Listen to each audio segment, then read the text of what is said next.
Numbers chapter 30. Moses said to the heads of the tribes of Israel, "This is what the Lord commands. When a man makes a vow to the Lord or takes an oath to bind himself by a pledge, he must not break his word, but must do everything he said. When a young woman still living in her father's household makes a vow to the Lord or binds herself by a pledge, and her father hears about her vow or pledge, but says nothing to her, then all her vows and every pledge by which she bound herself will stand. But if her father forbids her when he hears about it, none of her vows or the pledges by which she bound herself will stand. The Lord will release her because her father has forbidden her. If she marries after she makes a vow, or after her lips utter a rash promise by which she binds herself, and her husband hears about it but says nothing to her, then her vows or the pledges by which she bound herself will stand. But if her husband forbids her when he hears about it, he nullifies the vow that binds her, or the rash promise by which she binds herself, and the Lord will release her. Any vow or obligation taken by a widow or divorced woman will be binding on her.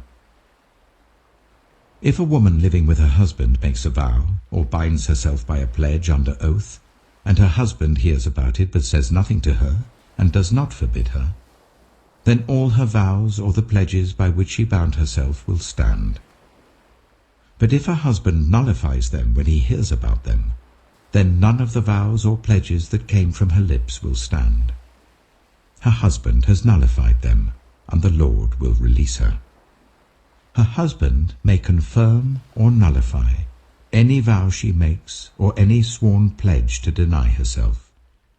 But if her husband says nothing to her about it from day to day, then he confirms all her vows or the pledges binding on her. He confirms them by saying nothing to her when he hears about them. If, however, he nullifies them some time after he hears about them, then he must bear the consequences of her wrongdoing. These are the regulations the Lord gave Moses concerning relationships between a man and his wife, and between a father and his young daughter still living at home. Psalm 74.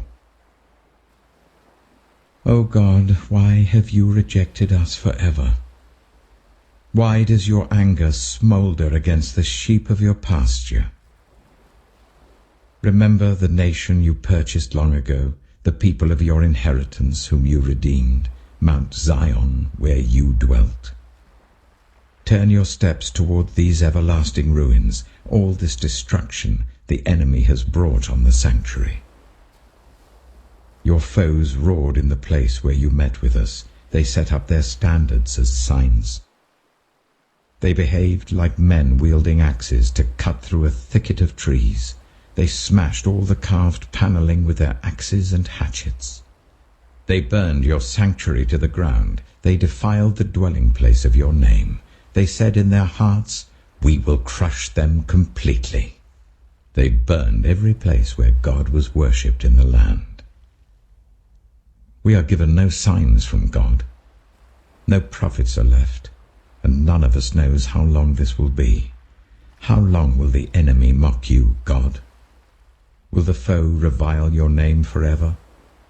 Why do you hold back your hand, your right hand? Take it from the folds of your garment and destroy them. But God is my King from long ago. He brings salvation on the earth. It was you who split open the sea by your power. You broke the heads of the monster in the waters. It was you who crushed the heads of Leviathan and gave it as food to the creatures of the desert. It was you who opened up springs and streams. You dried up the ever-flowing rivers. The day is yours, and yours also the night. You established the sun and moon. It was you who set all the boundaries of the earth. You made both summer and winter. Remember how the enemy has mocked you, Lord, how foolish people have reviled your name. Do not hand over the life of your dove to wild beasts. Do not forget the lives of your afflicted people forever. have regard for your covenant, because haunts of violence fill the dark places of the land. Do not let the oppressed retreat in disgrace. May the poor and needy praise your name. Rise up, O God, and defend your cause. Remember how fools mock you all day long. Do not ignore the clamor of your adversaries, the uproar of your enemies, which rises continually.